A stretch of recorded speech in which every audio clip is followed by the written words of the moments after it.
If you have a private Instagram account and now you want to make it public, then it's very simple. Simply launch Instagram and then tap on your profile icon in the bottom right corner. That opens your profile page. And then tap on the three-line button in the top right corner, this one right here.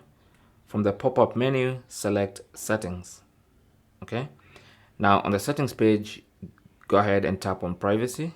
Tap on that. And here you should see the button to make your Instagram account private. Now you can see it's enabled, and that means my Instagram account is private.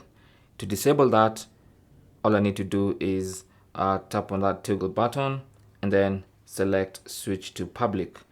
Any account that's not private basically means is public. So right now my Instagram account is public because the button next to private account has been disabled.